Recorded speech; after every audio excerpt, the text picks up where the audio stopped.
আসসালামু আলাইকুম। বন্ধুরা, আজকে ভিডিওতে দেখতে পাচ্ছেন অত্যন্ত সুন্দর একটি গাছ।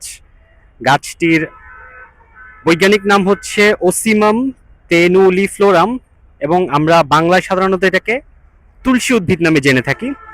চলুন আমরা আজকে এটার কিছু ঔষধি গুণাগুণ এবং এটা দৈনন্দিন জীবনে কি কাজে ব্যবহৃত হয় সেটা নিয়ে একটু আমরা জানি।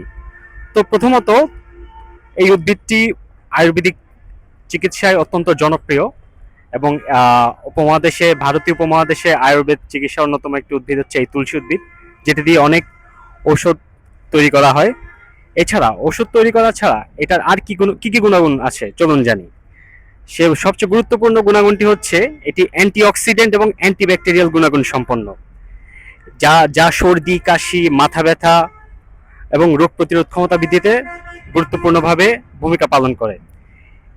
তার থেকে এবং সবচেয়ে মজার এবং গুরুত্বপূর্ণ তথ্য হচ্ছে এই উদ্ভিদটি মৌমাছির জন্য একটি অত্যন্ত চমৎকার মধু উৎপাদনকারী উদ্ভিদ। তো এই ছিল আজকে আমাদের খুব সংক্ষিপ্ত পরিচিতি এই তুলসী উদ্ভিদের। ভবিষ্যতে আরো এরকম উদ্ভিদ নিয়ে আমরা আপনাদের সামনে হাজির হব। ধন্যবাদ। আসসালামু আলাইকুম।